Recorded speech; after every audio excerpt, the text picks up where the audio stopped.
안녕하세요. 네, 반갑습니다. 예, 경찰원법 수업하고 있는 한진희 강사입니다. 오늘 프린트 3개 받으셨는데 안 받으신 분들은 뒤쪽에 있고요. 처음에 우리 학습 커리큘럼이라고 써 있는 프린트 있죠.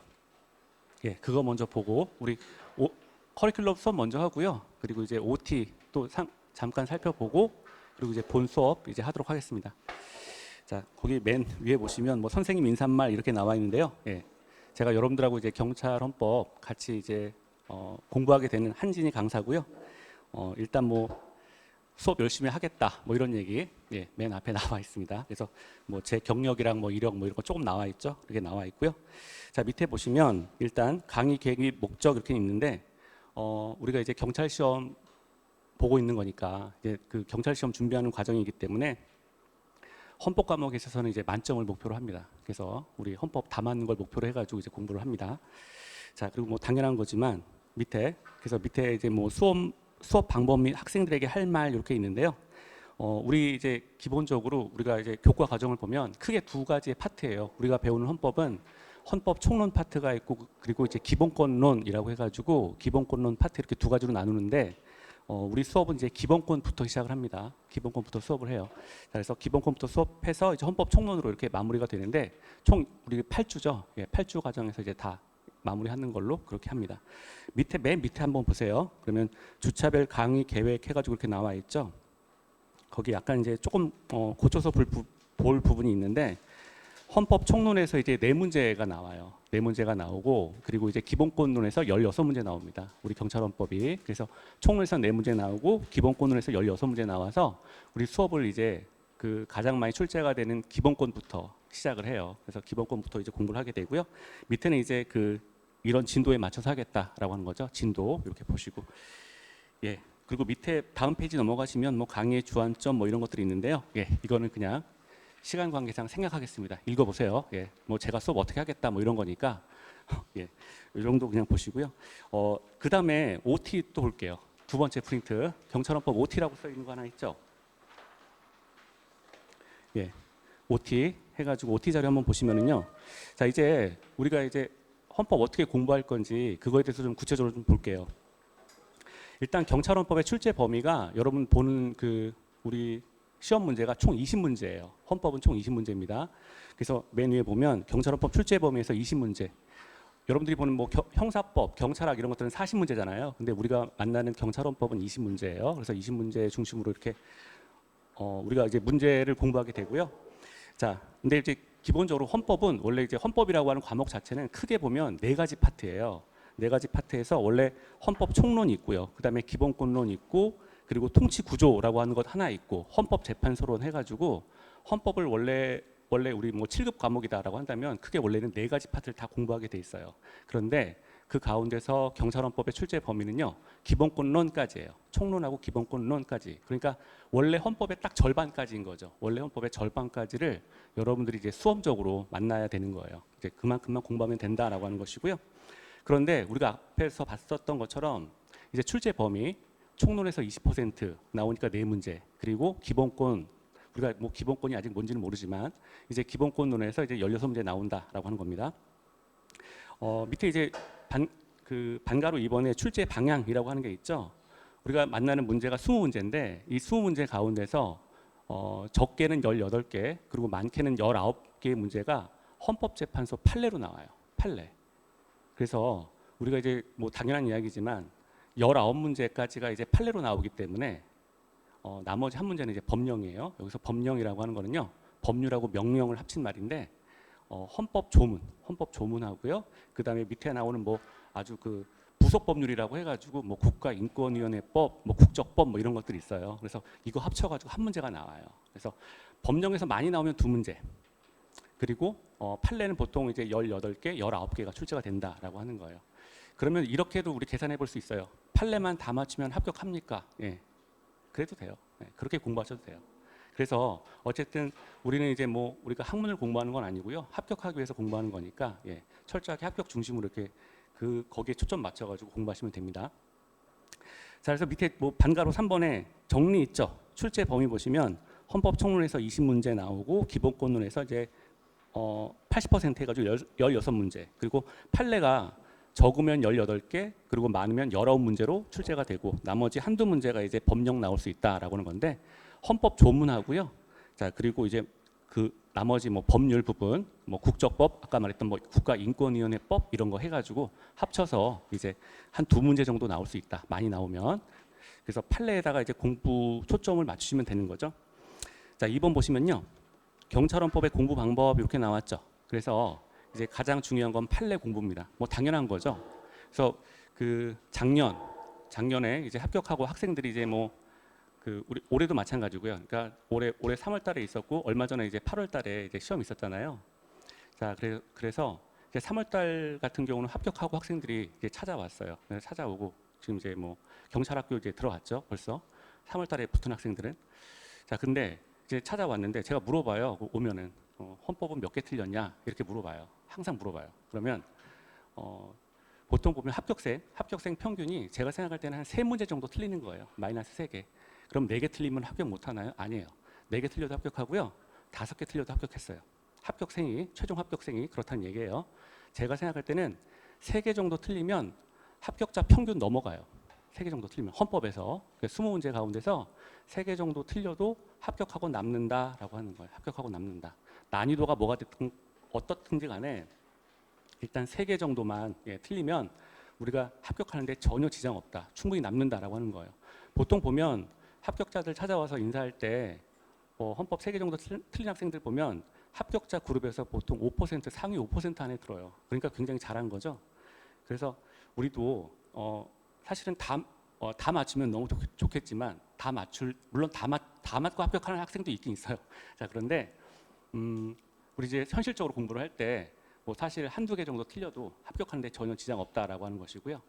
예, 그래서 그런 생각하면서 좀 공부하실 필요는 있어요. 강약 조절하라 뭐 이런 얘기예요. 자, 그리고요. 그래서 일단 2번 경찰헌법 공부 방법 하시면 이제 가장 중요한 거는 이제 판례다라고 하는 거고요. 이제 뭐 3개까지는 틀려도 우리 되는 거니까 사실은 합격하는데 전혀 지장 없으니까 자, 일단 판례에서 뭐 많이 나오면 19개 나오는 거니까 판례만 맞춰도 사실 뭐 합격하는 거고요. 자, 그래서 가장 중요한 게 판례입니다. 그래서 판례 공부할 때 우리가 이제 판례라고 하는 게 우리가 다루는 판례는 크게 두 가지예요. 첫 번째는 헌법재판소의 결정을 판례라고 합니다. 우리나라 사법부는요, 이원적 구조예요. 그래서 일단 대법원을 중점으로 하는 법원이 하나가 있고요. 그리고 저쪽에 서울에 안국동이라고 하는 동네에 헌법재판소가 있는데 헌법재판소가 또 하나의 사법부의 축을 담당하고 있어요. 그래서 사법부가 이원적 구조로 이렇게 이루어져 있는데 우리가 만나는 판례라고 하는 거는 대부분이 헌법재판소 판례, 헌법재판소 결정을 말하는 거예요. 그래서 헌재 결정만 사실 열심히 파도 합격한다라고 하는 거고요. 그리고 나머지 이제 판례 가운데서 책에 군데군데 대법원 판결이라고 하는 게 나와 있어요. 대법원 판결은 이제 곁가지로 보는 거예요. 자, 뭐 이런 거고요. 그리고 밑에 그럼 판례 공부할 때 어떻게 공부합니까? 가장 중요한 건요. 일단 결론을 암기해야 되는 거죠. 이 판례 결론이 뭐다? 합헌이다, 위헌이다. 합헌이라는 얘기는요. 지금 당장 뭐 제가 하는 얘기를 다 못 알아듣는 건 당연한 거예요. 수업하면서 무한 반복해요. 그러니까 뭐 지금 당장 뭐 이렇게 한 마디 놓쳤다라고 해서 전혀 뭐 이렇게 신경 안 써도 된다 뭐 그런 얘기고요. 합헌이라는 얘기는 일단 헌법에 합치한다라고 하는 거예요. 헌법에 합치한다. 그래서 전혀 이상 없어 이런 얘기예요. 전혀 이상 없어 이런 얘기예요. 그리고 위헌이라고 하면은요 헌법에 위반된다예요. 위헌이라고 하는 뜻이. 그리고 헌법 불합치도요 위헌이에요. 위헌. 헌법 불합치라고 하는 말이 나오는데 헌법에 합치하지 않는다라고 하는 걸 헌법 불합치라고 해요. 위헌이에요. 위헌. 우리가 5급 시험 같은 경우에는요, 뭐 변호사 시험이라든가 그 다음에 뭐 어떤 국가에서 치르는 헌법 5급 시험 같은 경우에는 위헌하고 헌법 불합치를 구별을 해요. 이 판례가 위헌이냐 헌법 불합치냐 이걸 물어봐요. 직접. 근데 우리가 보는 시험은요, 그걸 구별하지 않아요. 그래서 위헌이라고 하는 것 안에 헌법 불합치가 들어가 있거든요. 그래서 이 두 가지는 같은 거다라고 외우시면 돼요. 그래서 우리는 외울 때 책에 뭐 헌법 불합치 이렇게 혹시 나와도 이거 그냥 위헌이야 이렇게 외우셔도 되고요. 위헌은 그냥 위헌으로 외우면 되고 그런 거예요. 헌법 불합치는 그냥 위헌입니다. 자, 그래서 일단 합헌, 위헌 이렇게 하는데 옆에 보면 뭐 레드르 줄치기 이런 말 하나 써놨죠. 어떤 거냐면요. 교재를 보다가 또는 문제를 풀다가 우리 이제 위헌 결정 나오는 것들이 있어요. 위헌 결정 나오는 판례들, 그다음에 헌법 불합치 결정 나오는 것들 이런 것들은요. 그 타이틀 밑에다가 판례 이름이 있거든요. 판례 이름 밑에다가 빨간색으로 이렇게 줄 하나 그어 놓으세요. 빨간색으로. 교재도 마찬가지고. 그리고 이제 합헌 같은 경우는 가능하면 뭐 까만색이나 그냥 파란색으로 좀 써놓으세요. 파란색이나 까만색으로. 왜 그렇게 구별을 하냐면 우리가 만약에 내일이 시험이다. 내일 이제 우리 뭐 경찰 시험 보러 가야 된다라고 하면 오늘 최소한 헌법은 그래도 한 번은 2시간 정도는 투자해서 1회 독은 하고 가야 될 거 아니에요. 여태까지 공부했던 거. 보통 뭐 적게는 한 8개월에서 많게는 뭐 이제 몇 년까지 공부를 했을 텐데 그럼 오늘 당장 1회 독은 하고 내일 시험 보러 가야 된단 말이에요. 여태까지 공부했던 거. 그러면 교재를 보면 보통 600페이지가 넘죠. 예. 적은 책이 아마 500페이지고 뭐 600페이지 보통 다 넘어가거든요. 이거를 2시간 안에 다 볼 수가 없어요. 그리고 우리가 보는 만나는 책이 이것만 보는 게 아니잖아요.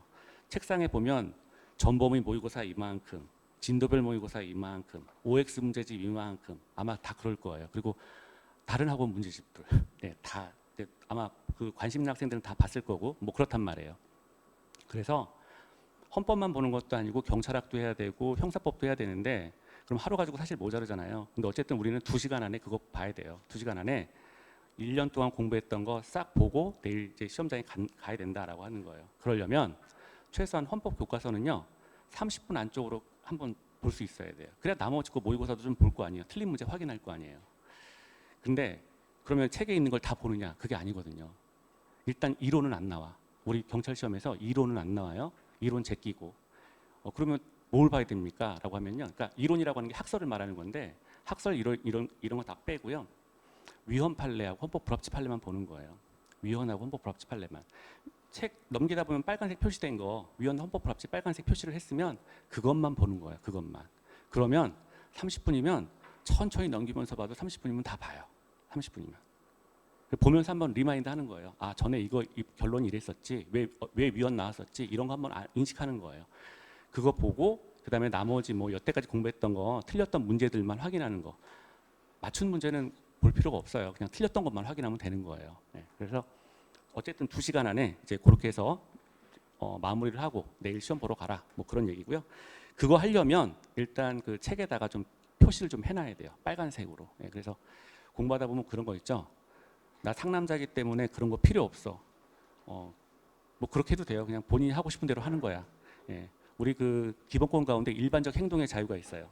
나중에 배울 거예요. 일반적 행동의 자유.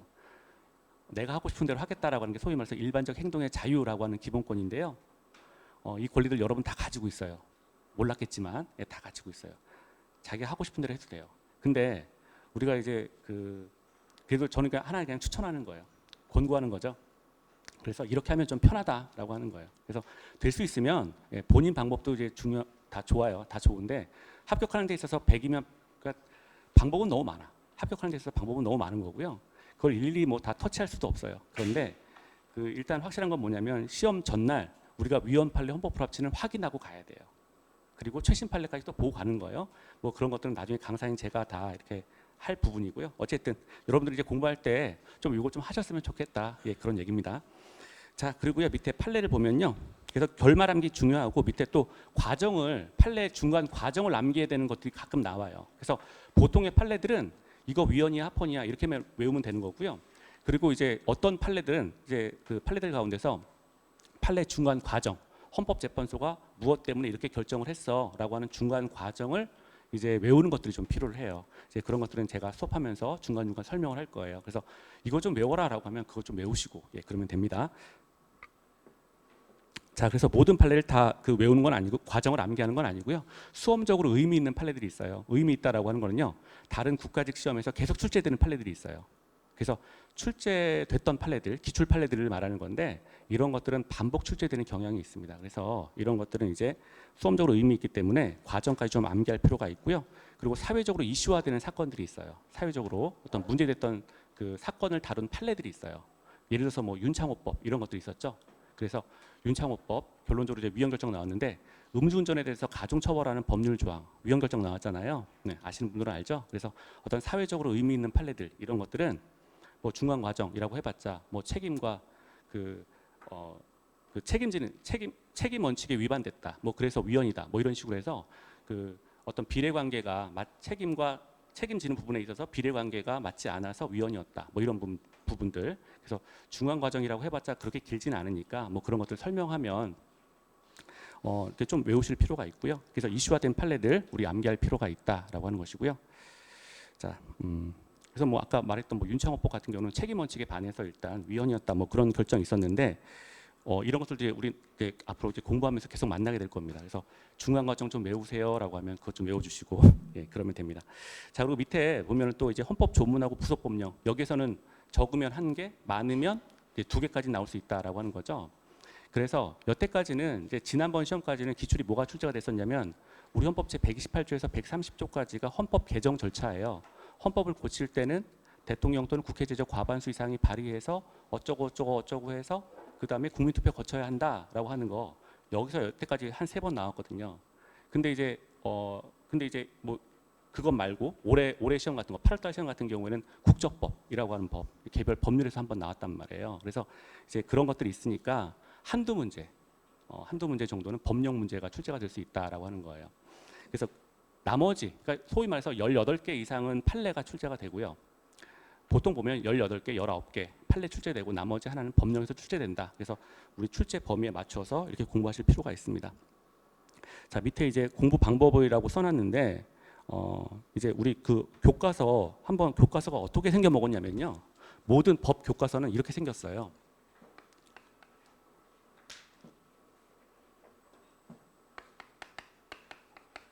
조문하고요. 판례로 구성이 되어 있습니다. 조문. 그래서 우리 헌법 교과서 같은 경우도요. 조문이라고 하면은요. 헌법 조문을 말하는데 우리 헌법은 1조부터 130조까지 130개의 조문하고요. 그다음에 부칙 6개로 구성이 되어져 있어요. 그래서 1조부터 130조까지의 조문과 모든 교과서가 이 조문과 그리고 그에 따른 판례로 이렇게 구성이 되어져 있어요. 그런데 이제 교과서다 보니까 중간에 뭐가 들어갔냐면 이 조문을 해석하기 위한 이론이 등장을 해요. 그래서 조문과 이론과 판례 보통 이렇게 이제 구성이 되어져 있는데 이건 이제 교과서가 이렇게 구성되어 있어요. 근데 헌법 시험은 다 우리가 보는 시험은 이론은 출제가 안 돼요. 예, 이론은 출제가 안 돼요. 만약에 뭐 A라고 하는 학자가 뭐 이런 학설을 주장하게 되면 B라는 학자는 다른 이론을 항상 주장하기 때문에 이론에 대해서는 출제가 안 된다라고 하는 거고요. 조문하고 판례 중심으로 이렇게 공부를 하시면 돼요. 자, 그래서 이거 두 가지를 이제 대상으로 해서 이제 공부를 하는데 공부 방법 보면 뭐 예를 들어서 거기 보면 의, 요건, 효과, 뭐 개념 간의 비교, 요약 정리 이런 과정을 거치라라고 하는 건데요. 공부하면서 조금 생각을 할 필요가 있어요. 형법 하나 예를 들어볼게요. 우리 형법 250조가 살인죄예요. 일반 살인죄, 보통 살인죄죠. 사람을 살해한 자는 사형 무기 또는 5년 이상의 징역에 처한다라고 하는 거예요. 그러면 여러분들 아마 배웠을 거예요. 사람이 사람을 죽여야 살인죄에 해당되는 거죠. 이걸 구성요건 해당성이라고 불러요. 그래서 사람이 사람을 죽여야 살인죄가 성립하고요. 사람이 개를 죽이거나 개가 사람을 죽이거나 개가 개를 죽이면 살인죄가 성립하지 않아요. 그렇죠? 사람이 사람을 죽여야만 살인죄가 성립을 합니다. 이게 일단 법조문이 갖는 뜻이에요. 그래서 일단 의의를 먼저 한번 공부를 하시고요. 그 다음에 요건이라고 하는 게 살인죄가 성립하기 위한 요건은 사람이 사람을 죽여야 되는구나 라고 하는 것들. 그래서 첫 번째는 법조문 전체가 갖는 의의. 사람이 사람을 죽이게 되면 사형, 무기 또는 5년 이상의 징역에 처하는구나 라고 하는 게 원래 법조문이 갖는 의미였고, 두 번째가 그러려면 이게 성립하려면 일단 사람이 사람을 죽여야 돼 라고 하는 거 요건을 이제 검토를 해야 되고요. 자, 그리고 세 번째가 효과잖아요. 사람이 사람을 죽이게 되면 사형, 무기 또는 5년 이상의 징역. 그러면 이게 결론이구나. 그래서 결론을 이제 또 우리가 공부를 하는 거죠. 그리고 이제 살인죄 밑에 뭐 어떤 법조문이 또 있어요? 존속살인이라는 게 있잖아요. 그렇죠? 존속살인이라고 하게 되면 마찬가지로 사람이 사람을 죽였을 때 이제 처벌받는 법인데 가중처벌하잖아요. 존속을 살해했기 때문에 비난 가능성이 커서. 그래서 가중처벌한단 말이에요. 그러면 보통살인죄라고 하는 죄명하고 존속살인죄라고 하는 죄명은 이런 차이가 있구나라고 하는 걸 우리가 인식을 하면서 공부를 한단 말이에요. 헌법도 마찬가지인 거예요. 그래서 법 조문 먼저 헌법 조문이 나오면 이게 어떤 의미야 라고 하는 걸 먼저 한번 인식을 하고요. 그 다음에 그에 따른 거 학설은 필요 없고 이제 판례 중심으로 공부하면 된다라고 하는 거예요. 그래서 판례를 열심히 공부하시라라고 하는 얘기고요. 자, 그리고 이제 밑에 5번에 요약 정리 이렇게 동그라미 5번에 요약 정리 이렇게 써놨는데 공부를 하면 보통 살인죄는 이런 거였고 존속 살인은 이런 거였구나라고 혼자 이렇게 정리할 필요는 있다라고 하는 거예요. 간략하게. 자, 그리고 밑에 이제 또 공부 방법에서요. 예습보다는 복습에 좀 중점을 두시길 바랍니다. 헌법은요, 국어로 쓴 건 맞아요. 한국 사람을 위해서 쓴 한국인의 헌법이기 때문에 우리가 국어로 쓴 건 맞죠. 그런데 용어가 일반적인 용어가 아니에요. 그래서 일단 처음에 읽어보는 건 뭐라고 할 수는 없어요. 그냥 호기심에 근데 이제 그래서 처음에 예습하는 것보다 근데 한번 설명을 듣고 그 다음에 복습하는 과정이 훨씬 더 중요합니다. 어떻게 보면 예습이라고 하는 게 의미 없을 정도예요. 그래서 용어 자체가 일반 용어가 아니에요. 네, 일반 용어가 아닙니다. 자, 그래서 일단은 복습에 좀 중점을 두시는 게 맞다라고 하는 것이고요. 자, 그리고 두 번째, 공부 그럼 얼만큼 해야 돼요? 라고 하면은요, 자기 자신한테 설명할 수 있을 만큼 공부하는 거예요.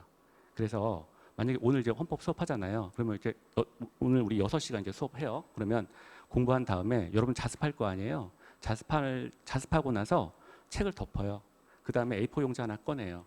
A4 용지 하나 꺼내가지고요. 4등분 해가지고 그러면 굉장히 작잖아요. 그러면 거기에다가 오늘 내가 뭐 공부했지? 한번 써봐요. 다 쓰는 게 아니고요. 목차만 써봐. 목차만. 목차를 기억하면 그날 공부 잘한 거예요. 목차가 생각이 안 나면 다시 봐야 돼. 그래서 내가 나한테 설명할 수 있을 만큼 만약에 내가 뭐 공부하는데 혼자 산다 그러면 혼자 벽 보고 중얼중얼 할 수 있으면 돼요. 근데 우리는 이제 뭐 독서실이나 이런 데 이용하잖아요. 자, 그러니까 그때는 이제 종이 꺼내가지고 혼자 이렇게 목차 써봐라. 최소한 교재에 나와 있는 목차 정도는 써봐라 라고 하는 거예요. 그래야 뭘 공부했는지 알 수가 있어요.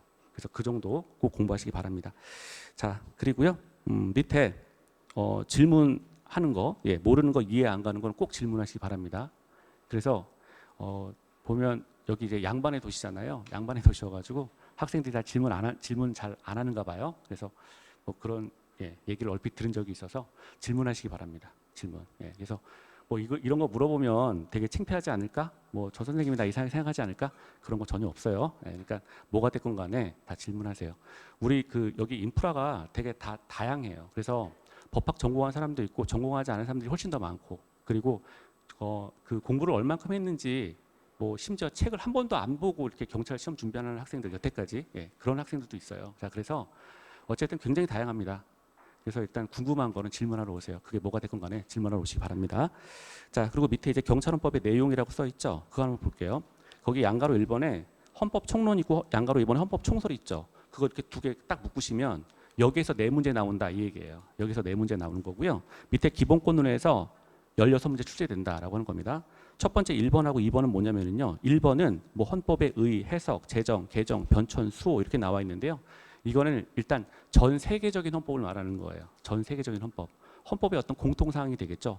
헌법은 이런 거야 라고 하는 게 헌법의 의의고 헌법 누가 만들었어 라고 하는 게 헌법의 제정이에요. 자, 그리고요.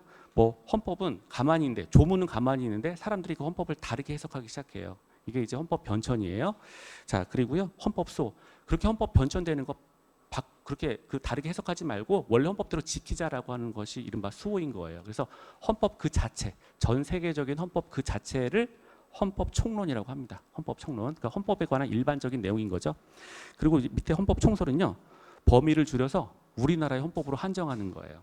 그래서 그 맨 위에 헌법 총론이라고 하는 게 전 세계적인 헌법의 공통 사항이다라고 본다면 그 양가로 2번은 우리나라 헌법으로 범위를 줄여서 보는 관점이에요. 자, 그런 것들이 이제 뭐 헌정사라고 해서 우리나라 헌법은 1948년도에 처음 만들었어요. 그리고 마지막 개헌은요 1987년도에 9차 개헌이 있어요. 총 9번에 걸쳐서 고쳤다는 이야기예요. 그러면 48년도에 하나 만든 거 있고 그 다음에 87년도에 그때까지 9번을 고쳤으니까 총 10개가 되겠죠. 1 플러스 9 하니까 10개가 되는 거잖아요. 10개가 어떻게 바뀌었어? 라고 하는 걸 설명하는 게 헌정사예요. 헌법 역사 문제예요. 그거랑 정말 그래서 그거랑 여기 헌정사는 뭐 뒤에 가서 또 설명하겠지만 이건 사실 이거는 그냥 억지로 외우는 수밖에 없다. 그러니까 외우는 파트예요. 이건 나중에 뭐 우리 프린트 해가지고 이렇게 제가 나눠드릴 거예요. 그래서 그 프린트해서 나눠드리는 부분 딱 그만큼만 좀 외우세요. 여러분 경찰학에다 되면 정말 외울 건 정말 없어요. 우리 헌법은 어쨌든 자 그렇고 이제 국가 형태. 우리나라 민주공화국이죠. 우리 헌법 제 1조가 대한민국은 민주공화국이다라고 하는 거예요. 그리고 대한민국의 주권은 국민에게 있고 모든 권력은 국민으로부터 나온다라고 하는 게 우리 헌법 제 1조 2항이에요. 그래서 그러니까 대한민국의 국가 형태에 대해서 배우게 되는 거고요. 그다음에 헌법의 기본 원리가 있어요. 우리가 뭘 만들 때 어떤 원리 원칙을 가지고 헌법을 만들잖아요. 그래서 헌법을 처음부터 제정할 때 일정한 원리와 원칙을 가지고 헌법을 만들어요. 뭐 예를 들자면 국민주권주의, 민주주의, 법치주의, 사회국가 원리, 문화국가 원리, 국제평화주의 이런 것들이 있어요. 이걸 가지고 헌법을 만들었어요. 이걸 헌법의 기본 원리라고 불러요. 그래서 이런 내용들 원리 원칙에 관해서 배우게 돼요. 그러니까 한마디로 말해서 헌법 총설이라고 하는 건 우리나라 헌법으로 한정해서 이렇게 배우는 거고요. 그 다음에 밑에 양으로 3번 하면 기본권론. 자, 일단 기본권론 말뜻 한번 보면은요. 기본권은요. 헌법에 의해서 보장받는 국민의 기본적인 권리를 기본권이라고 합니다. 헌법에 의해서 보장받는 국민의 기본적인 권리를 기본권이라고 해요. 당장 감이 안 와도 상관없어요. 한 100만 번쯤 얘기할 것 같아요. 수업하는 동안에. 여러분들 한 100만 번쯤 듣겠죠. 그래서 헌법에 의해서 보장받는 국민의 기본적인 권리를 기본권이라고 합니다. 헌법 교과서가 되게 신기한 게 기본권론에 대한 정의가 없어요. 잘 안 써놔. 사실은 못 찾아봤어요. 찾아봤는데 못 발견했어요. 그래서 기본권의 정의는 헌법에 의해서 보장받는 국민의 기본적인 권리다. 일단 이렇게 정의를 하고요. 그러면 나도 가지고 있고 여러분들도 가지고 있는 게 기본권이거든요. 그래서 이 기본권에 관한 내용이에요. 기본적인 권리니까. 근데 그 권리를 누가 줬냐면 헌법이 줬대요. 그래서 나도 가지고 있고 여러분도 가지고 있는 거예요. 그래서 어떤 내용이냐면 우리 헌법 제10조부터 36조까지의 내용이에요. 아까 제가 우리나라 헌법 몇 개의 조문 있다 그랬죠? 오케이. 130개. 그리고 부칙 6개 있어요. 근데 그럼 이거 다 배우냐? 아니에요. 우리 헌법 제40조가 입법권. 그러니까 입법권이라고 하는 게 법률을 제정할 수 있는 권한인데 입법권은 국회에 있다. 이게 헌법 제40조예요. 근데 그러면 1조부터 소위 말해서 39조까지가 우리 시험범위인 거예요. 1조에서 39조까지가 우리 시험범위고요.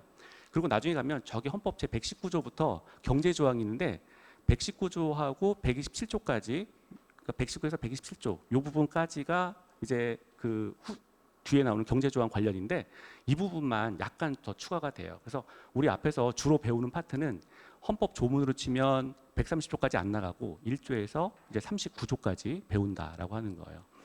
자, 그래서 그 가운데서 10조부터 36조까지가 기본권론에 관한 규정이에요. 자, 됐죠? 그리고 이제 119에서 127조까지 여기 이제 경제 관련 조항이에요. 그래서 요 두 개의 파트가 우리 시험범위인데 앞에 게 주된 거다라고 하는 거예요. 기본권론 파트. 그래서 10조부터 36조까지 자, 이 파트에서 주로 문제가 출제가 된다라고 하는 것이고요. 경제 조항 같은 경우는 나와봤자 뭐 지문으로 한두 지문 정도 출제될 수 있다라고 하는 거예요. 그래서 뭐 기본권이 뭐가 있어요? 그러면 인간의 존엄과 가치, 행복주권, 평등권, 자유권, 경제권, 경제적 기본권, 참정권, 청구권, 사회권 뭐 이런 것들이 있다. 그래서 이런 것들은 뭔지는 이제 수업하면서 천천히 이제 배우게 됩니다. 예, 됐죠? 그래서 요 정도 이제 공부를 하게 되고요. 예, 그 다음에 그래서 요걸로 해가지고 이제 OT 이렇게 이제 공부를 할게요. 우리 전체 이렇게 배우는 과정을 이제 8주에 걸쳐서 어쨌든 다 한다라고 하는 것이고요. 예, 그리고 우리 이제 철저하게 그 시험에 맞춰서 공부해야 되기 때문에 아까 제가 헌법에서 이론 나오기 어렵다라고 하는 거죠. 그건 이론이 출제가 안 되는 건요. 경찰뿐만 아니라 다른 뭐 5급 시험도 다 마찬가지예요. 이론은 이제는 뭐 좀 나오기가 어렵습니다. 이론은 우리가 주관식 시험 보는 게 아니고 객관식 문제이기 때문에 이론을 출제하면 출제자가 늘 판례 시비에 휘말려요. 자, 그래서 소송당하기 때문에 출제자들 입장에서도 이론은 출제하기가 어렵고요. 자, 그래서 우리 이제 주로 이제 우리가 공부하는 거 조문하고 판례 중심으로 공부한다라고 하는 거고요. 판례에다가 이제 초점을 맞추고 공부하시라 뭐 이런 얘기였습니다. 자, 됐어요. 그래서 요 정도 보고요. 그 다음에 여러분 받은 프린트 이제 오늘 수업 이제 들어가도록 할게요. 법의 분류라고 써 있는 거 있죠?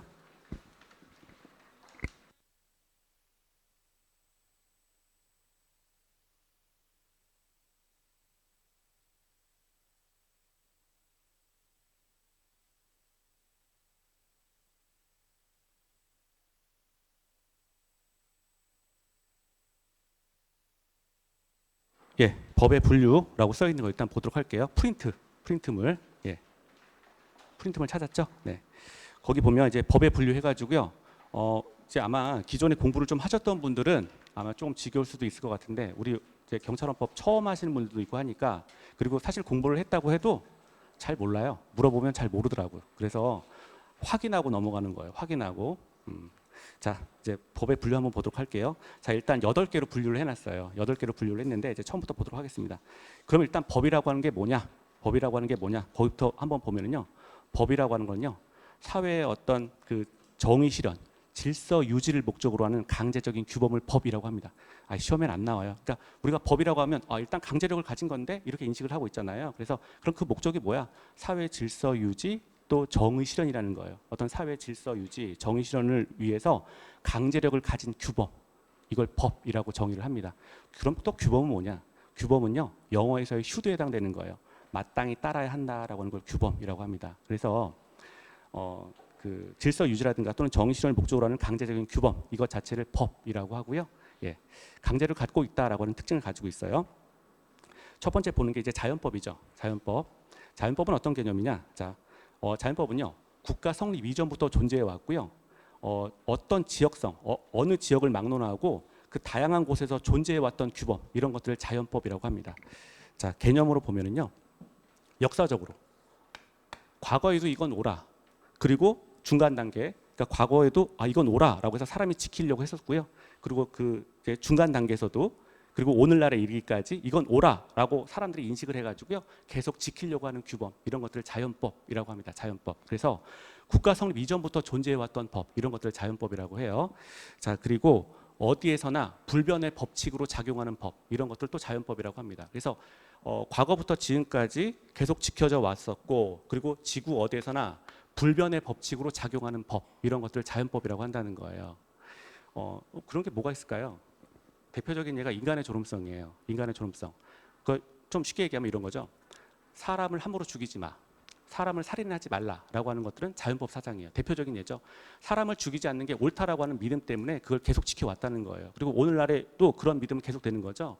좀 범위를 확대해 보면은요, 인간의 존엄성, 자유, 평등, 여기까지를 우리가 자연법이라고 합니다. 자연법. 그래서 인간의 존엄성, 자유, 평등에 관한 사상들, 이런 것들은 자연법 사상이다라고 하는 거예요.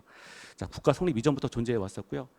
그리고 그러니까 국가라고 하는 건 사람들이 모여서 만든 거잖아요. 의도적으로 만든 게 국가거든요. 근데 그 이전부터 존재해 왔던 게 소위 말해서 자연법 사상이다라고 하는 것이고, 어디에서나 불변의 법칙으로 그 작용하고 있는 규범이다라고 보는 거죠.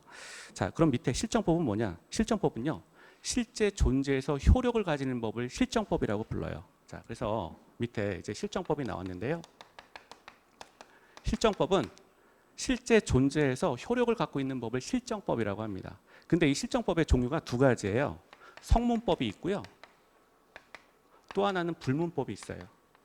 성문이라고 하면요, 종이 위에 활자화된 법을, 종이 위에 활자화된 것들, 이런 것들을 성문법이라고 불러요. 불문이라고 하는 거는요, 종이로 나타나지 않는 법들, 소위 말해서 관습적으로만 존재하는 것들, 사람들의 마음속에 존재하는 것들, 이건 법이기 때문에 지켜야 해라고 하는 사상들, 이런 것들을 불문법이라고 불러요. 실정법은 실제 존재해서 효과를 갖는 법인데 형태는 두 가지라는 거예요. 이거 불문은 이거 눈에 안 보이는 거니까, 이거 관습이니까 눈에 안 보여도 효과는 있는 거죠. 눈에 안 보여도 효과는 있는 거 많잖아요. 자, 공기 눈에 보여요? 아니죠. 근데 공기 있어야 우리 숨 쉬잖아요.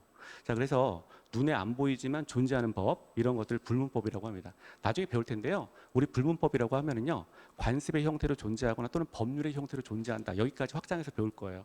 근데 우리는 첫날이니까 일단 불문법은 활자화되어 있지 않은 법을 불문법이라고 한다. 소위 말해서 관습의 형태로 내려오는 것들, 이런 것들을 불문법이라고 해요. 자, 성문과 불문의 형태로 이루어진 것들, 하지만 실질적인 효과가 있는 법들, 이런 것들을 실정법이라고 한다라고 하는 거예요. 자, 그러면 밑에 그 자연법과 실정법의 관계는 어떤 거냐? 자연법이요, 중간에 국가가 있는 거예요. 자, 우리가 자연법의 정의를 이렇게 썼죠.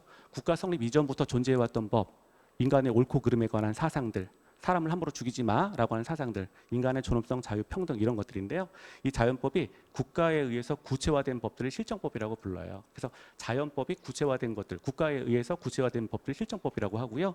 이 실정법의 형태는 성문이 됐건 불문이 됐건 다 존재한다라고 하는 거예요. 됐죠? 자, 여기까지예요.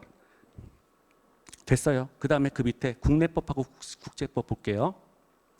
자, 이건 법의 적용 범위에 따라서 법을 부를 때 이건 국내법이야, 이건 국제법이야, 이렇게 부른다는 거예요. 그러면 국내법은 한 나라의 영역 안에서만 이제 작용하고 있는 법들, 이걸 당연히 국내법이라고 하죠. 우리나라의 민법, 형법, 여러분들이 배우고 있는 형사소송법, 이런 것들은 우리나라에서만 써먹는 거지 미국 가서 못 써먹는 거잖아요. 그렇죠? 다 국내법이다라고 하는 거예요. 자, 그런데 국제법, 국제법은 나라와 나라 사이에 문서로 합의된 약속을 조약이라고 하거든요. 나라와 나라 사이에 문서로 합의된 약속. 물론 헌법재판소 판례는 최근에 구두 합의.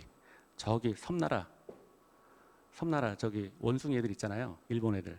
걔네들하고 구두 합의한 것도 조약이다라고 보는 판례가 나왔어요. 위안부 할머니 사건에서. 예. 근데 뭐 아무튼 이제 뭐 주로 이제 우리 조약이라고 하면 나라와 나라 사이에 문서 합의된 약속을 조약이라고 합니다. 근데 그럼 그 조약들 우리나라하고 일본한테 공통적으로 다 적용되고 있는 거잖아요. 이제 그런 것들을 이제 국제법이라고 불러요. 그래서 국제법이라고 하는 말이 나오면 아 이거 조약이구나 이렇게 인식하시면 돼. 근데 그 조약에 똑같은 말이 또 있어요. 옆에 국제법규, 국제관습법 이거 다 조약이에요. 다 조약이다라고 하는 겁니다. 그래서 조약의 다른 이름이 국제법규고 또 국제관습법인 거예요. 자, 그래서 다수 국가들 사이에서 적용되는 법이다. 예, 요 정도 정리하시고요. 세 번째, 법의 분류. 그렇게 빠르지 않죠? 예, 법의 분류. 크게 보면 또 공법, 사법, 사회법 이렇게 나눌 수가 있어요. 자, 봅니다. 국가가 있고요. 국민이 있어요. 국가와 국민 사이에 뭐가 있을까요? 대한민국하고요. 여러분들 대한민국하고 여러분들 또 대한민국하고 나라고 하는 사람 사이에는요. 헌법이 존재를 해요. 자, 그래서 헌법이 존재하는데요. 일단 이런 법들, 그러니까 이거 잠깐 지울게요. 네. 그러니까 나라, 국가하고요. 이 국민 사이에서 이제 적용되는 법의 관계를 소위 말해서 공법이라고 합니다. 공법 관계다라고 해요. 공법 관계.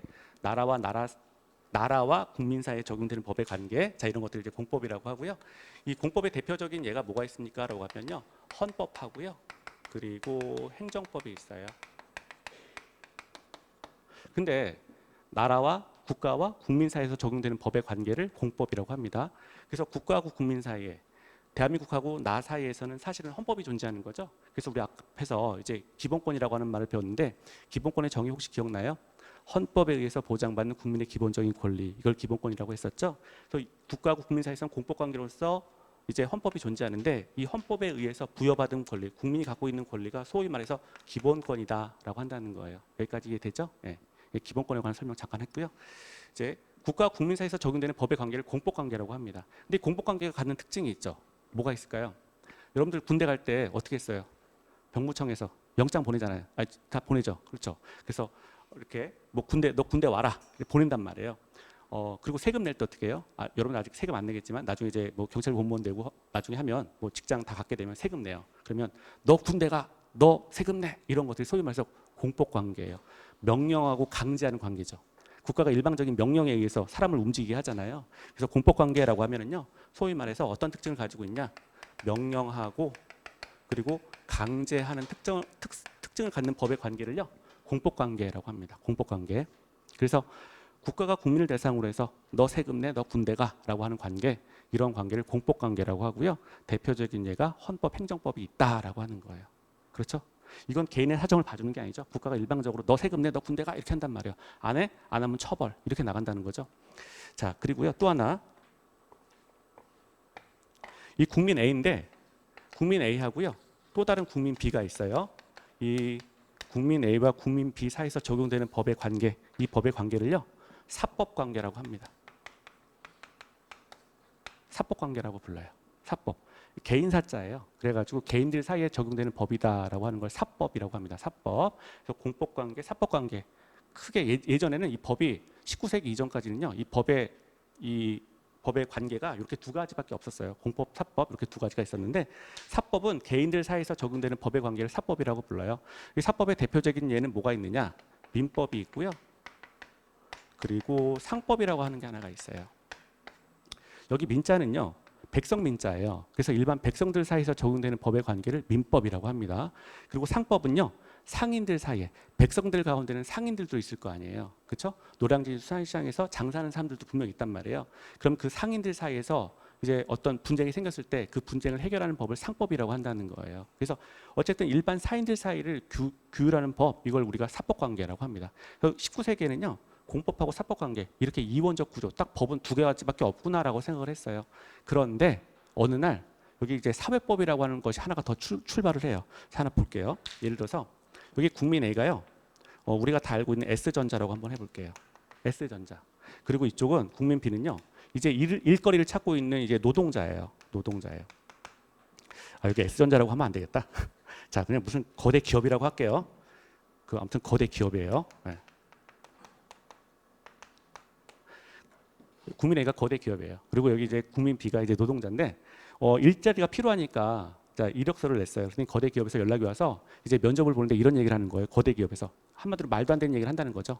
한 달에 월급은요 요만큼만 드리고요. 그리고 뭐 토요일 일요일 없습니다. 우리가 부르면 언제든지 나와서 일을 해야 돼요. 하루의 근로 시간은 16시간 이상입니다. 뭐 이렇게 얘기를 한다는 거예요. 근데 이 사람은 이게 말도 안 되는 정말 말도 안 되는 근로 계약이다 이런 걸 알고 있지만 당장 일자리가 없기 때문에 어쩔 수 없다는 거예요. 그래서 이 근로 계약 체결하자라고 했을 때 거대 기업이 주장하면 노동자 이른바 근로자로서는 어쩔 수 없어서 그 계약에 사인한다는 거예요. 그리고 실제로 사인했으니까 가서 일을 할 수밖에 없다는 거예요. 그러면 이런 일이 왜 발생했느냐? 이 거대 기업은 경제적인 강자가 되는 거죠. 그리고 이 사람은 경제적인 약자이기 때문에 이 둘 사이의 원래 계약 관계는 공평하게 서로 대등 당사자의 지위에서 대등한 힘을 가진 상태에서 계약이 이루어졌어야 되는데 실제 계약은 한쪽은 강자고 경제적 강자고 실제 이쪽은 경제적인 약자이기 때문에 대등하지 않은 상태에서 계약이 이루어질 수밖에 없다는 거예요. 국가가 딱 봤더니 얘가 너무 불쌍하다는 거예요. 경제적 강자하고 경제적 약자 사이에 사법만을 적용시키기에는 너무 얘가 경제적 지위가 너무 열악하다라고 보는 거예요. 그래서 안 되겠다. 경제적 약자를 도와줘야 되겠다라고 해가지고요. 국가가 이른바 공법을 가지고요. 여기 사법 영역에 이렇게 개입을 하기 시작합니다. 이래서 생겨난 법을요. 사회법이라고 불러요. 사회법. 그럼 사회법은 어느 영역일까요? 대부분의 경제법 영역인 거죠. 그래서 여러분들이 많이 들어봤을 거예요. 뭐 근로기준법이라든가 또는 뭐 경제법이라든가 이런 것들이 있죠. 이런 것들은 사회법 영역인 거예요. 경제적 약자를 국가가 구제하기 위한 법이다라고 하는 것이고요. 원칙적으로 사법 영역. 이 사법은 개인들 간에만 이렇게 적용되는 법이잖아요. 사법 영역에 국가가 공법을 갖고 와서 끌어들여서 만들어진 법이 사회법이다라고 하는 겁니다. 그래서 크게 법의 체계는 공법, 사법, 사회법 이렇게 세 가지로 나눈다라고 하는 거예요. 자, 그래서 거기 일단 한번 공법의 그 동그라미 1번만 한번 볼게요. 국가의 조직과 기능, 공익작용을 규율해서 공적인 생활관계를 형성하는 법이다. 자, 그래서 한마디로 밑에 동그라미 2번 보면 공권력을 중심으로 규율한다. 상하의 수직적 관계가 분명하다. 공법은 이거잖아요. 아까 명령어 강제한다. 이렇게 적용한다라고 했었죠. 이렇게 적용한다라고 하는 거예요. 자, 그리고 밑에 사법을 보면은요. 대표적인 예가 민법, 상법 이런 것들이 있는데 자, 동그라미 1번 개인 상호간의 권리와 의무 관계를 규율한다라고 하는 거죠. 그래서 원칙적으로 사법이라고 하는 건 일반 사인들 사이에서 적용되는 법이다라고 하는 것이고 대표적인 예가 민법, 상법 이런 것들이 있는데 이 사람과 이 사람은 서로 대등 당사자라고 불러요. 그래서 대등 당사자의 지위에서 이루어지는 법의 관계를 사법 관계라고 합니다. 원래 대등 당사자의 지위인 거예요. 그래서 계약할 때 어느 한쪽이 쫄리는 게 아니라 서로 대등한 힘을 가진 상태에서 계약을 하게 되고 그 계약의 내용을 자율적으로 적용할 수 있다라고 하는 걸 사적 자치라고 불러요. 계약의 내용을 자기 마음대로 결정할 수 있다라고 하는 게 사적 자치인데 기본적으로 사법은 사적 자치가 허용되는 영역인 거예요. 사적 자치가 허용된다라고 하는 겁니다. 자, 그래서 동그라미 2번 보면요. 개인 간의 대등한 법률 관계, 횡적 수평적 관계가 이루어진다라고 하는 것이고요. 예. 밑에 공법과 비교해 보면 자, 공법은 사적 자치의 원칙이 배제된다. 왜냐하면 명령하고 강제하니까 공법은 일방적으로 너 세금 내, 너 군대 가라고 하는 거니까 명령하고 강제하는 관계잖아요. 그래서 사적 자치가 허용이 안 돼요. 자, 그래서 사적 자치 원칙이 배제되지만 자, 사법은 사적 자치의 원칙이 존중된다. 뭐 이런 표현 나와 있어요. 자, 뭐 나머지 자, 사회법으로 갑니다. 사회법은요. 동그라미 1번 사회적 약자를 보호하기 위해서 국가가 적극적으로 개입하는 법이다. 이해되죠? 그래서 원칙적으로 국가 개입은 안 돼요. 예전에는 이제 이쪽은 공법이고 완전 이쪽은 사법이기 때문에 처음부터 이제 개입을 한 게 아니에요. 근데 시간이 지나가다 보니까 이제 소위 말해서 한쪽은 지나치게 이득을 얻는 자가 등장을 하고요. 강자가 등장하고 한쪽은 지나치게 경제적으로 약자인 자가 등장한다는 거예요. 그래서 국가 입장에서는 약자를 보호하기 위해서 이른바 소위 말해서 사회법이라고 하는 개념을 만들어낸 거죠. 사적 영역의 공법을 가지고 규제하기 시작을 합니다. 그래서 탄생한 법을 사회법이라고 하고요. 뭐 대표적인 예가 노동법, 경제법, 사회보장법 이런 것들 있다라고 하는 겁니다. 다 외우는 건 아니고요. 있다 정도로만 기억하시면 돼요. 자, 그리고 밑에 4번 가겠습니다. 이제 실제법하고 절차법 볼게요. 우리 앞에서 요거 구별하셔야 되는데 자, 실정법은 아까 뭐라 그랬죠? 실제 존재에서 효과가 있는 법. 이걸 우리가 실정법이라고 했었죠. 실제 존재해서 효과를 가진 법. 그렇죠? 국가에 의해서 이 자연법이 구체화된 것이 실정법이었고 실제 효과를 갖는 법을 실정법이라고 했잖아요. 실정법의 존재 형태는 성문이건 불문이건 다 존재하더라라고 하는 것이었어요. 지금부터 보는 거는 실체법이잖아요. 이거 왜 설명했냐면 용어 구별하시라고. 비슷하니까. 시간 지나면 헷갈리거든. 예, 다른 거예요. 실정법은 실제 존재한다. 존재 개념인 것이고요. 실체법은 권리와 의무를 규정하고 있는 법을 실체법이라고 합니다. 국민에게 권리를 주거나 의무를 부여하는 법, 이런 법들을 실체법이라고 불러요. 권리, 의무. 자, 그러면 우리 자꾸 또 형법 볼게요. 아까 형법 얘기했잖아요. 250조. 사람을 살해한 자는 사형 무기 또는 5년 이상의 징역에 처한다. 그럼 이거 사람 죽이지 말란 얘기잖아요. 의무를 준다는 거죠. 그러면 어떤 법인데 그게 권리 또는 의무를 부여하고 있으면 이런 것들을 실체법이라고 한다는 거예요. 그럼 형법은 실체법이네. 그렇죠? 형법 실체. 헌법은요? 헌법은 실체법이지. 왜냐하면 아까 여기 국민한테 헌법에 의해서 기본권을 준다며요. 그죠? 우리 기본권의 정의를 헌법에 의해서 부여받은 국민의 기본적인 권리, 이걸 기본권이라고 정의했잖아요. 그럼 헌법이라고 하는 법을 통해서 국민에게 기본권이 주어진다, 권리를 준다는 거죠. 그리고 헌법 안에 우리가 안 배웠지만 뒤에 의무도 있어요. 이제 뭐 납세 의무, 국방의 의무 이런 거 있단 말이에요. 자, 그래서 헌법을 통해서 국민에게 권리도 주고 의무도 부여하는 성질이 있기 때문에 그럼 헌법도 실제법이다라고 한다는 거죠. 실제법. 그러면 동시에 실정법이기도 하죠. 예, 헌법은 실제 존재하잖아요. 성문의 형태로 존재하죠. 그래서 헌법 같은 경우는 실정법이면서 동시에 실제법의 성격을 다 갖는다라고 하는 거예요. 그럼 그 밑에 절차법은 또 뭐냐? 각종 소송법이 붙으면 이건 절차법이라고 불러요. 그래서 형법, 사람을 살해하지 말라라고 250조에서 규정하고 있는데 사람 죽이면 소송 들어간다라고 하는 거예요. 형사소송에 관련된 법을 규정하고 있는 법이 이른바 형사소송법인데 이건 이제 절차법이다라고 한다는 거죠. 그래서 실체법을 재판화시켜버린 것, 실체법을 재판화시켜버린 걸 절차법이라고 합니다. 재판 절차를 규정한 법이에요. 자, 그래서 뭐 이런 것들이 있다. 절차법, 거기 의무를 실현하는 절차를 규정한 법이다. 민사소송, 형사소송 뭐 이런 것들, 자, 행정소송법 이런 것들 다 절차법에 들어간다. 자, 됐습니다. 그래서 차이점 보면요. 1번 보면 실체법은 목적이고 절차법은 수단에 해당된다. 이렇게 본다는 거죠. 자, 그리고 밑에 5번이요. 일반법과 특별법 이렇게 있는데요. 자, 법이라고 한번 볼게요. 법은요. 특징이 있어요. 일반성과 추상성이라고 하는 특징을 갖게 돼요. 자, 일반성이라고 하는 얘기는요. 불특정 다수인에게 적용된다. 불특정 다수인을 대상으로 한다라고 하는 것이고요. 추상성이라고 하는 거는요.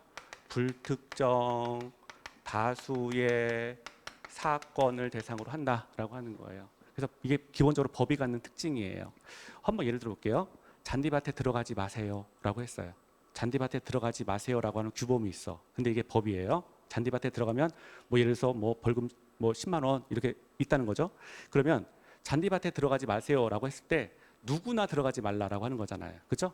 너만 들어가지 마라고 하는 게 아니라 누구든지라고 하는 말이 그 안에 들어가 있는 거예요. 그래서 누구든지 이른바 불특정 다수인을 대상으로 한다라고 하는 거예요. 그리고 잔디밭에 들어가지 마세요라고 하면요. 두 번째 의미는 예를 들어서 아이들이 놀다가 공이 잔디밭에 넘어가서 그런 경우에 이제 들어간다. 이것까지를 다 포함하는 거예요. 자, 그래서 뭐 아이가 놀다가 공을 잔디밭에 넘겼거나 또는 뭐 개가 들어가서 개를 찾기 위해서 잔디밭에 들어간다거나 그게 무엇이 됐건 어떤 사건이 됐건 들어가지 말라라고 하는 거잖아요. 불특정 다수의 사건을 대상으로 한다라고 하는 거예요. 그래서 법이 갖는 일반적인 특징은요. 일반성과 추상성을 갖는다라고 하는 거예요. 일반성과 추상성. 자, 이게 법이 갖는 기본적인 특징이에요. 이런 법들을 그냥 일반법이라고 불러요. 일반적인 법의 요건을 충족한 법을 말 그대로 일반법이라고 합니다. 자, 그런데요. 특별법이 있어요. 특별법은요. 특정인, 특정 사건을 규정하기 위해서 만들어진 법을 특별법이라고 불러요. 예를 들어서 이명박 특검법이 있어요. BBK 특검법이라고 하죠. 그래서 그 전직 대통령 이명박 대통령을 수사하기 위해서 만들어진 법률이에요. 그러면 지금 잘 보세요. 이걸 우리가 처분적 법률이라고 불러요. 뒤에서 배울 거예요. 개별사건 법률 또는 처분적 법률이라고 불러요. 이 개별사건 법률, 처분적 법률의 특징은 뭐냐면요. 제가 아까 얘기했던 거 이명박 특검법이잖아요. 그러면 특정인을 수사하기 위해서 만들었다는 거예요. 그러면 법이 갖는 일반성과 추상성이 위반되는 거 아니야? 이렇게 볼 수 있잖아요. 그러면 이명박 특검법은 그 자체로 위헌하냐? 헌법에 반하는 거 아니야? 이렇게 생각할 수 있잖아요. 아니에요. 합헌이에요. 왜냐하면 이 처분적 법률, 이른바 처분적 법률, 뭐 개별 사건 법률, 특정 사건 법률, 이것이 합헌인 이유는요. 만약에 이 법률을 만들지 않으면, 이렇게 하지 않으면 실체적인 진실 발견이 어렵다는 거예요. 그래서 어쩔 수 없다라고 보는 거예요. 그래서 처분적 법률이라고 하더라도 합헌이다라고 하는 거예요. 물론 이명박 특검법은 우리가 또 뒤에서 배울 텐데요. 일부 합헌, 일부 위헌이에요. 네, 그건 뭐 뒤에서 하고 여러분들은 그냥 합헌이다라고 결정하시면 돼. 네. 자, 그 다음에 그래서 밑에 뭐 거기 차이점 보시면은요. 자, 특별법은 특정인에게 적용된다, 또 특정 지역에만 적용된다, 뭐 이런 것들이 있습니다. 됐고요. 그 다음에 이제 법의 적용 원칙에서 그 특별법 우선의 원칙이라고 하는 게 있어요. 특별법 우선의 원칙, 그 밑에 특별법 우선의 원칙이 있는데요. 자, 이 얘기예요. 우리 법이 이제 법이라고 하는 게 아까 우리 봤던 거 일반법이 있고요. 일반법이라고 하는 거는 이제 불특정 다수인 불특정 다수의 사건을 대상으로 이제 규정하고 있는 법. 그리고 이제 특별법이라고 하는 건 우리가 본 것처럼 특정인이라든가 특정 사건을 규율하기 위해 만든 법, 이걸 이제 특별법이라고 했어요. 자, 그래서 일반법과 특별법이 이렇게 있으면 동일한 사건, 우리가 이제 법이라고 하는 건 소위 말해서 사건, 케이스를 가지고 어떤 법을 적용할 것이냐의 문제인 거잖아요. 그래서 이 앞에 전제 조건은 일단 사건인 거예요. 어떤 사건이 있을 때 이 사건에 대해서 일반법하고 특별법 두 가지 다 적용할 수 있는 케이스가 있잖아요. 이런 경우에 어떤 거 적용할래? 라고 하면요. 어떤 거 적용할 거예요? 이 사건에 대해서 특정한 사건이 발생했는데 이것에 대해서 일반법도 적용할 수 있고 지금 현재 일반법 적용할 수 있고 특별법도 또 적용할 수 있다는 거예요. 그러면 어떤 거 적용할 거예요? 특별법 적용하는 거예요. 그렇죠? 이유가 뭐냐면요. 뭔가 특정한 사안을 해결하기 위해서 일부러 만들어낸 게 특별법인 거잖아요. 그러니까 만약에 동일한 사건이다라고 하면요, 이 동일한 사건을 규율할 때 일반법도 적용할 수 있고 특별법도 적용할 수 있다라고 한다면 특별법을 먼저 적용한다라고 하는 거예요. 특별법 적용한다라고 하는 얘기예요. 자, 이걸 우리가 특별법 우선의 원칙이라고 합니다. 특별법 우선의 원칙. 자, 아까 이거 한번 볼게요. 사법관계에서 민법하고 상법이 이렇게 여기 이제 사법에 속한다라고 했었잖아요. 이런 얘기죠. A라고 하는 사람하고요, 여기 A라고 하는 사람하고 B라는 사람에게 서로 이제 분쟁이 생겼어요. 분쟁이 생겼어. 그러면 일반 사인들 사이에 분쟁이 생긴 거잖아요. 뭐 예를 들어서 A가 B한테 돈을 빌려줬는데 B가 뭐 빌려준 적 없다. 뭐 그리고 또는 나는 예전에 갚았어라고 하면서 금전 사이에 있어서 금전을 주고 받았는데 이거에 대해서 어떤 분쟁이 생겼다라고 했었을 때요. 일단 기본적으로 뭐 적용해요? 사인들 사이에 법적인 문제가 발생한 거니까 이때는 기본적으로 민법을 적용하는 게 맞아요. 그렇죠? 사인들 사이에 금전에 관한 문제, 돈 빌려줬는데 뭐 안 갚는다, 뭐 이런 것들 해결할 때 기본적으로 민법 적용하는 게 맞단 말이에요. 사인들 사이에 발생한 문제이기 때문에. 자, 그런데 만약에 이 사람들이 A, B가요 노량진에서 수산물을 거래하는 상인들이었어. 그래서 그 상인들끼리도 생선 주고 팔고 이렇게 하는 거 있잖아요. 근데 상인들끼리 이렇게 금전을 주고 뭐 생선을 주고 이제 뭐 대금을 받고 뭐 이런 과정에서 어떤 분쟁이 생겼다는 거예요. 그래서 A도 상인이다. 자, 그리고 B도 상인이었는데 둘 다 상인들 사이에서 어떤 분쟁이 발생했다라고 하면은요. 기본적으로 민법을 적용할 수도 있지만 상인이었기 때문에 상법을 적용하는 게 맞죠. 그래서 이런 경우는 상법을 적용한다라고 하는 거예요. 그렇다면 민법하고 상법의 관계는 어떤 관계냐? 민법을 일반법이라고 본다면 상법은 상인들 사이에서 적용되는 법이니까 상법을 특별법으로 보겠다라고 하는 거예요. 그래서 민법과 상법의 관계는 일반법과 특별법의 관계에 있다라고 볼 수 있다는 거예요. 이해되죠? 그래서 일반인들 사이에서 적용되는 법의 관계는 민법인 것이고요. 그리고 일반인들의 범위를 축소한 게 소위 말해서 상인들인 거잖아요. 그러면 상인들 사이에서 적용되는 법의 관계를 상법이다라고 본다는 거예요. 자, 요 정도 보시고요. 자, 밑에 특별법 우선의 원칙까지 봤었죠?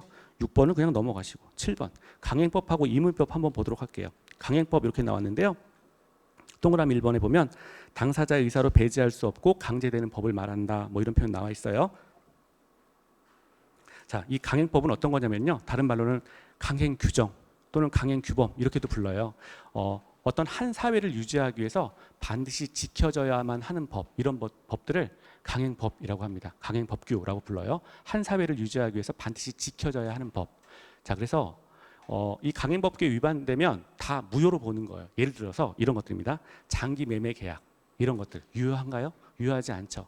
장기 매매 계약 이거 허용할 수 없다는 거예요. 만약에 장기 매매 계약 너 신장 떼주면 내가 1억 줄게 이런 계약 원래 계약은 체결할 수 있어요. 이렇게 계약 체결할 수 있단 말이에요. 계약 체결할 수 있는데 만약에 이걸 허용시키면 대한민국 사회 시스템이 붕괴가 돼요. 그래서 한 사회를 유지하기 위해서 반드시 강제되는 법, 이건 무효야라고 보는 법들, 이런 것들을 강행 규범이라고 합니다. 자, 그래서 한 사회 질서 유지를 위해서 그 적용이 언제나 강제되는 법, 자, 이런 것들을 강행법이라고 불러요. 그래서 우리나라는 뭐 장기매매 금지법 이런 거 있어요. 그래서 이제 장기매매 당사자 사이에서 약정할 수는 있겠지만 한 사회, 우리나라라고 하는 사회 시스템 유지하기 위해서 이제 기본적으로 이 장기매매 금지법 이런 것들 만들어 가지고요. 여기에 위반되니까 너희들 당사자 사이의 약정 무효로 하겠어라고 하는 것들이 있다는 거죠. 자, 이런 것들 강행법이라고 합니다. 자, 그래서 밑에 뭐 4번 보면은 거기 뭐 특약으로 배제할 수 없다. 이 말은 당사자의 약정으로 이 강행법규의 적용을 배제한다. 이런 거 아예 체결도 못 한다는 거예요. 이런 말 하지도 못한다라고 하는 겁니다. 자, 그래서 강행법이라고 하는 것이 있고 반대로 임의법이라고 하는 게 있는데 임의법은요. 당사자가 자유로이 설정할 수 있는 계약법 이런 것들 임의법이라고 불러요. 당사자가 자유롭게 계약의 내용을 설정할 수 있는 것 이런 것들 임의법이라고 합니다. 그래서 기본적으로 당사자 사이의 약정은 이 사인 간의 법률 관계인 거잖아요. 사법이 적용되는 거잖아요. 사법은 기본적으로 임의법이 원칙이에요. 사법은 기본적으로 임의법이 원칙인 거예요.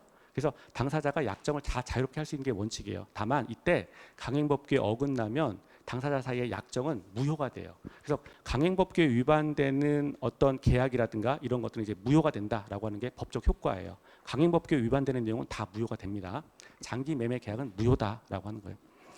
자, 됐어요. 요 정도 보고요. 네, 그 넘어가시면 이제 규범의 체계가 있는데 규범의 체계, 예, 규범의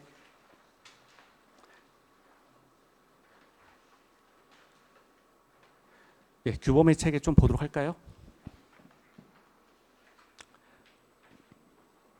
요거는 잠깐 쉬었다 하도록 하겠습니다. 그러면 힘든 것 같아서 잠깐 쉬고 10분만 쉬고 그 다음에 하도록 하겠습니다.